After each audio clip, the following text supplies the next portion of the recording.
Mais uma vez, bom dia a todos. Iniciamos então nossos trabalhos. Na aula anterior, nós tratamos com vocês sobre Immanuel Kant. Então, eu chamei a sua atenção para o criticismo kantiano. Kant vai partir do pressuposto de que o filosofar tinha perdido a sua essência, ou seja, ao longo da história da filosofia, ela foi perdendo a sua essência. E a essência da filosofia é a crítica, a capacidade crítica. Kant, então, se coloca como um restaurador dessa crítica. Kant vai se colocar como quem pretende restaurar o espírito da filosofia. Tá? Eu dividi com vocês o Kant em duas partes, e eu usei a obra do Kant, os dois principais livros do Kant, que é a Crítica da Razão Pura e a Crítica da Razão Prática, para fazer essa divisão com vocês. Na aula passada, eu tratei com vocês sobre a Crítica da Razão Pura.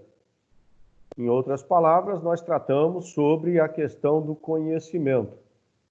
A grande questão que a gente vem tentando ao longo da filosofia resolver eu posso conhecer as coisas?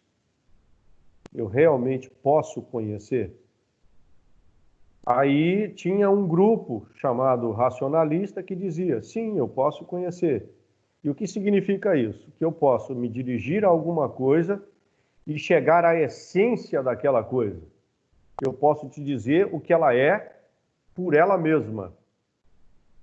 Já existia um outro grupo chamado empirista, baseado só nas experiências, eles vão dizer, não, eu não conheço as coisas. Então, o que eu conheço? O que eu conheço é o que se coloca diante de mim, o que se mostra a mim, por meio das minhas experiências. Então, eu só conheço o que eu posso experimentar. Tá? Se eu te disser, por exemplo, pedir que você descreva para mim bucéfalo, alguém saberia descrever para mim o bucéfalo?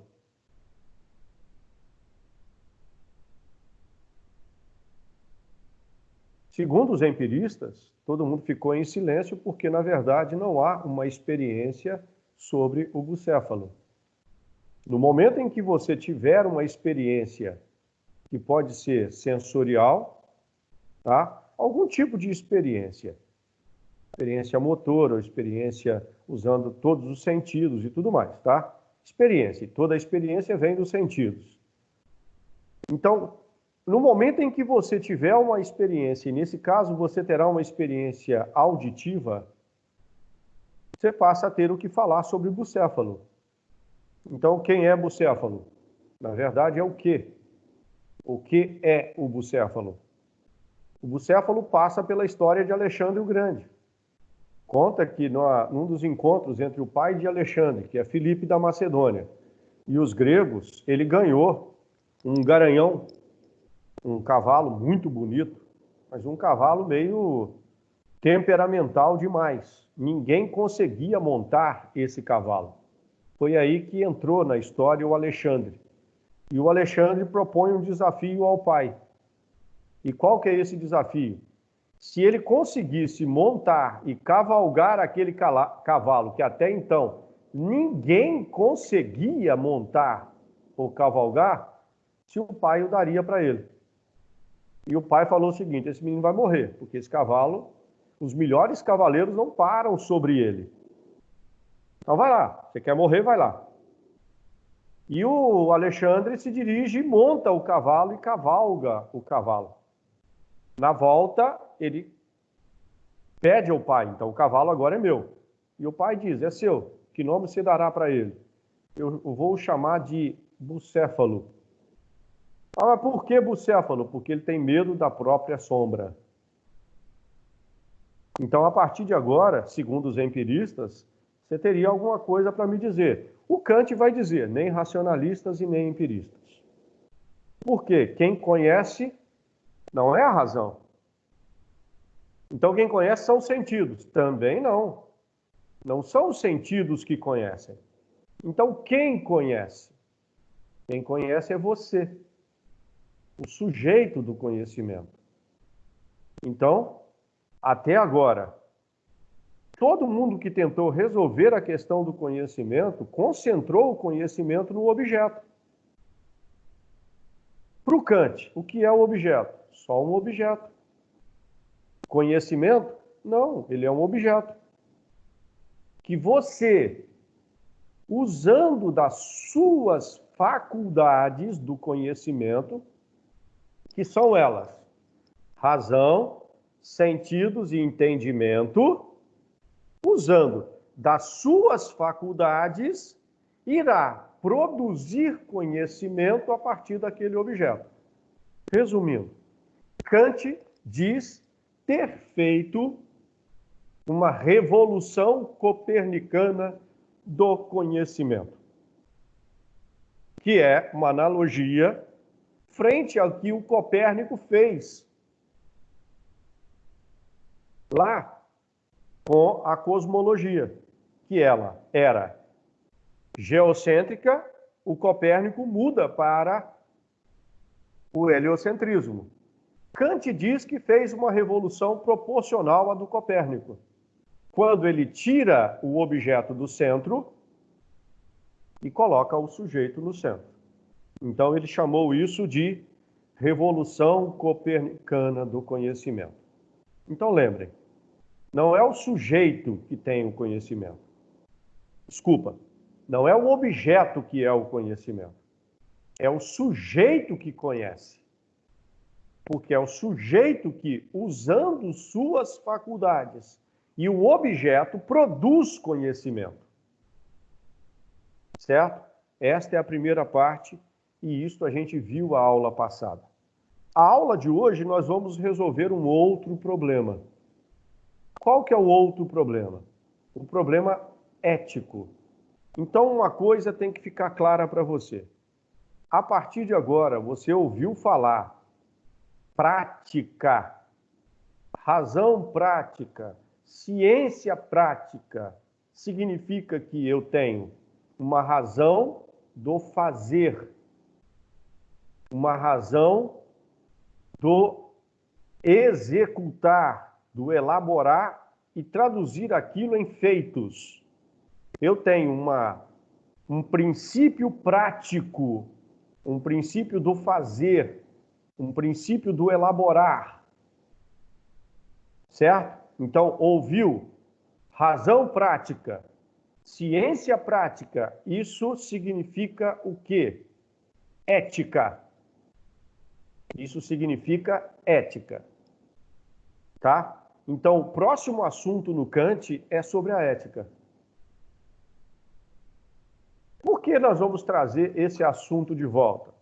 Porque Maquiavel, lá no início da modernidade, Maquiavel vai transformar a ética em algo relativo. Só que ética, o conceito de ética é saber o bem, fazer o bem. Então, eu sei o que é certo, eu faço o que é certo. Com um detalhe, o que é certo não é relativo. O que é o bem não é relativo. Só que o Maquiavel relativizou isso. Então, o bem, segundo o Maquiavel, pode ser bem para você e pode não ser bem para mim. O certo pode ser certo para você e não ser certo para mim. Kant percebeu, na verdade, já havia uma percepção que esta ética pensada da forma maquiavélica, ela estava trazendo uma série de problemas. Por quê? A gente passou a não ter muitos parâmetros para aquilo que é certo. Então, o certo pode ser qualquer coisa, o errado pode ser qualquer coisa. Então, o Kant vai investir em torno do assunto da ética para tentar solucionar o problema gerado por Maquiavel. Então, quando a gente fala a crítica da razão prática, o Kant quer trazer de volta a discussão ética. Certo? que o Maquiavel tinha dado um fim à ética. Maquiavel tinha relativizado. Então, você precisa ser ético? Se for conveniente. Maquiavel. Kant não vai concordar com isso. Então, Kant vai tentar resgatar a velha ética. E a velha ética está lá no Sócrates. Sócrates parte da discussão ética a partir de um único elemento. Chama-se autonomia. O que é a autonomia? A autonomia é aquilo que dá a você condições de ser autônomo, de ser você mesmo. Tá? Então, Sócrates parte com a discussão ética da autonomia. Só que para eu tratar de autonomia, eu preciso de liberdade. Então, só é autônomo quem tem liberdade.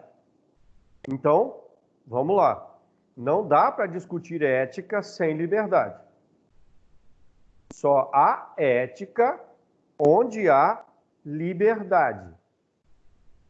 Onde há liberdade, há autonomia. Certo? Esse é um princípio socrático. E isso orientou a discussão ética até o Maquiavel. Só Kant vai retomar, então, as bases da discussão ética socrática. Vai trazer de volta o Sócrates. Tá? Só que para isso nós temos uma universalidade.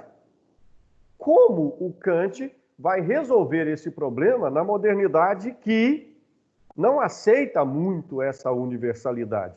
Ela aceita uma objetividade, mas não universal. Então ele precisa resolver esse problema. Como ele vai resolver o problema? Então, como eu vou adquirir liberdade? Como eu irei adquirir autonomia? Segundo ele, só há um caminho. E o caminho é o esclarecimento. Uma pessoa esclarecida, ela tem plenas condições de fazer as suas escolhas e de se responsabilizar pelas escolhas que faz. Ela se torna responsável pelas escolhas que faz. Ela assume as escolhas que ela fez. Então, vamos lá. A partir de agora, a ética, o ponto de partida para a ética consiste justamente no esclarecimento.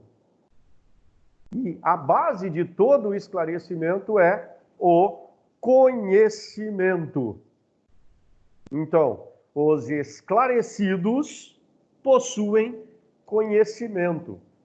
E com conhecimento, com fundamentação, eu tenho autonomia, eu tenho condições de ser responsável pela minha própria existência.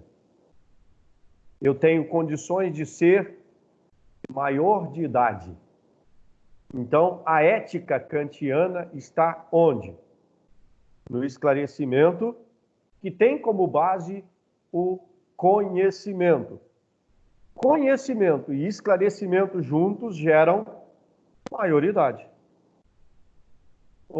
Ana Carolina, se você me responda, por favor, se você é maior de idade, o que você pode fazer?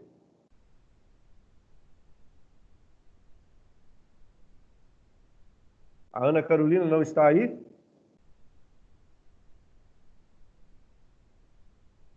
Pessoal, estão me ouvindo? Sim. A Ana Carolina não está. Tá não funcionando. Não está funcionando o microfone dela. Então, a Ana Laura, está aí? Acho que ela está sem microfone, se eu não me engano. Mas está todo mundo sem microfone aí? Ana Letícia, está aí, Ana Letícia? Estou, professor. Então, Ana Letícia, responda para mim, já que você tem microfone. Esse negócio está meio suspeito, hein? Responda para mim, Ana Letícia. Se você é maior de idade, Ana Letícia, o que você pode fazer? Pera, sobre o quê? É porque minha Qualquer internet estava coisa. travando, Imagina mas... qualquer coisa. Ah, várias coisas. Pode dirigir, Por você exemplo, pode... ah, Sei então, lá, você pode fazer várias coisas. Pode ser tudo. preso. Você pode Sim. fazer tudo, correto? Uhum. Você, maior de idade, você pode tudo. Ok? Uhum. Então, maioridade é aquilo que te dá autonomia. E esta é a base da ética. Então, a ética, a partir de agora, é eu fazer o que eu quiser. Bom, a questão ética não é mais se eu posso ou não posso fazer. A maioridade não questiona se você, Ana Letícia, maior de idade, irá dirigir ou não irá dirigir. Então, a maioridade questiona você se você deve. Vamos lá, Ana Letícia. Você é maior de idade. Você pode matar aula. Poder você pode qualquer coisa. A questão é, você deve? É aí que está a questão ética a partir do Kant. Quando eu faço a pergunta, eu devo, eu estou assumindo a responsabilidade pelas minhas escolhas. Ou seja, eu sou maior de idade. E qualquer decisão que eu tomar será responsabilidade minha. Ok? Então, Ok. o ser ético é o ser que depende do esclarecimento. Só será ético quem tiver esclarecimento sobre. Sem esclarecimento, sem possibilidade de ética. Então vamos voltar e casar essas duas coisas agora? Conhecimento e ética. Tá? Vamos lá. Eu, o sujeito, é que conheço. Por quê? Eu escolho, eu tenho maioridade de escolher o que eu quero conhecer e o que eu não quero conhecer.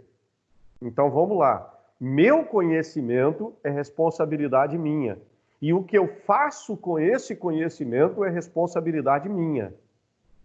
Eu tenho que responder e eu serei responsabilizado pelas atitudes que eu tomo ao utilizar o meu conhecimento. Assim como o fato de eu escolher não conhecer, a minha ignorância também é responsabilidade minha. O conhecer e o não conhecer é escolha minha. Eu é que escolho conhecer. Então, eu vou usar as minhas faculdades e produzir o conhecimento. Assim como, não, eu não quero conhecer, eu não estou afim dessa aula hoje. É escolha sua e a responsabilidade é toda sua. Eu não tenho como ser culpado pelas suas escolhas. Por quê? Minhas escolhas, ela vem da minha capacidade, da minha autonomia e dos conhecimentos que eu possuo. Então, a base de toda a ética é o esclarecimento. Quanto mais esclarecido uma pessoa, mais ética ela será. Quanto mais conhecimento, melhores serão os atos daquela pessoa, porque ela terá plenas condições de assumir as responsabilidades pelos atos de que ela promove. Então, fechando o Kant, nós tratamos com vocês da crítica da razão pura, onde nós tratamos da teoria do conhecimento, e na teoria do conhecimento nós chegamos até a revolução copernicana do saber. E tratamos da crítica da razão prática, que diz respeito à ética, onde nós tratamos com vocês o conceito de autonomia, de esclarecimento, que é a base de todo ser livre, que é a base de toda a ética que existe. Ok? Bom, esse é o Kant. Perguntas sobre Emmanuel Kant. Lembrando que nós estamos no capítulo 2 do nosso livro. Tá? Alguma pergunta, pessoal? Fiquem à vontade para perguntar aí.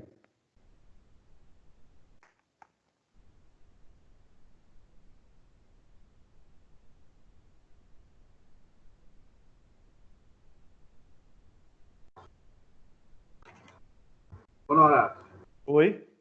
o, o Kant ele era contra o utilitarismo, né?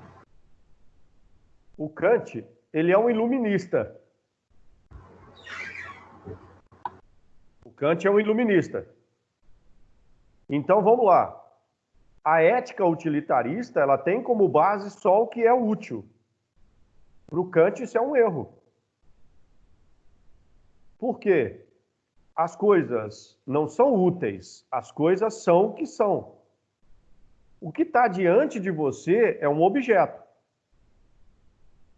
E esse objeto não é nem mais importante nem menos importante, ele é um objeto que você poderá ou não conhecê-lo. Então, a ética utilitarista acaba ferindo o princípio do esclarecimento do Kant. Como? Simples. Se você adota as coisas apenas como úteis, como aquilo que lhe serve, você descarta aquilo que não é útil. E as coisas são não porque eu quero, e sim porque elas são. O conhecimento que eu produzo delas é o que depende de mim. Mas as coisas, por exemplo, esta aula, ela será uma aula mesmo que você não queira esta aula. Ela continuará sendo uma aula. Tá? O que vai mudar aí é na sua subjetividade se você vai querer gerar conhecimento dela ou não. Tá? Mas o conhecimento gerado será conhecimento em qualquer lugar que você for. Você terá o conhecimento dessa aula ou não terá o conhecimento sobre ela. Aí é você escolhendo fazer uso das suas faculdades ou não. Já o utilitarista não está nem aí para isso. Tá? Digamos que o utilitarista não terá esses julgamentos de valores, que eles chamam de juízos. Juízos que podem ser hipotéticos, juízos categóricos. Dependendo das coisas, irá predominar os juízos categóricos. Dependendo das coisas, poderão predominar juízos hipotéticos. Mas nós sempre elaboraremos os juízos sobre alguma coisa. Tá? Até mesmo quando você diz que não tem uma posição sobre algo, já é o tomar posição sobre aquilo. O não ter posição já é uma posição. Ok? Entendi, beleza. Ô, professor, Pois não? a ética dos dois é muito parecida, né? Porque se a ética do Kant é relativa, então Não. vai de um para o outro se é bem ou se é bem ou Não, ruim. não, não. A ética do Kant não é relativa. O Kant vai tentar retomar o princípio categorial da ética antiga. A base do Kant para desenvolver a ética é a base universal, do Sócrates. Não é do Maquiavel, não. Os utilitaristas vão usar a base maquiavélica. Aí nós temos uma relatividade. A do Kant é a busca pelas categorias. Categoria é aquilo que determina o que as coisas são pelo que elas são. Tá? Então, Kant busca, até certo ponto, uma universalidade dentro do processo de categorização das coisas. Então, de qualquer maneira, você vai categorizar. Pode ser de maneira absoluta, tá? E aí entram os juízos a priori, os juízos. O conhecimento a priori, ele é um conhecimento objetivo. Então, o que é aqui, isso é uma caneta. Isso vai ser uma caneta em qualquer lugar que você for. Certo? Bom, tá. Isso, digamos que seria uma categoria absoluta. É um processo de categorização absoluta. Agora, vamos criar uma hipótese. Eu acho uma caneta bonita, mas você pode achar uma caneta feia. Mas eu tenho uma categoria, ela é uma caneta. Bonita ou feia vai variar de sujeito para sujeito, mas ela não deixa de ser uma caneta. O dado universal dela está aqui. O que muda é apenas a categoria de uma hipótese para outra hipótese. Há a hipótese de que ela seja uma caneta feia, assim como a hipótese da aceitação de uma caneta bonita. Então, eu transformo uma categoria, caneta, em hipótese, bonita ou feia. Ok? Mas lembra, há um distanciamento entre ele e os utilitaristas, tá? Entendido? Entendi. Então, beleza. Algo mais?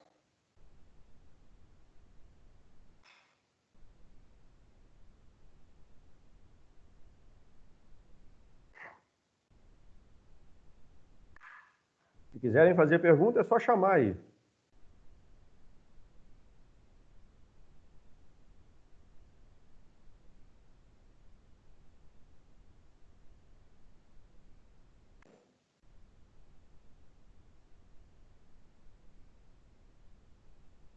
Sem perguntas, pessoal?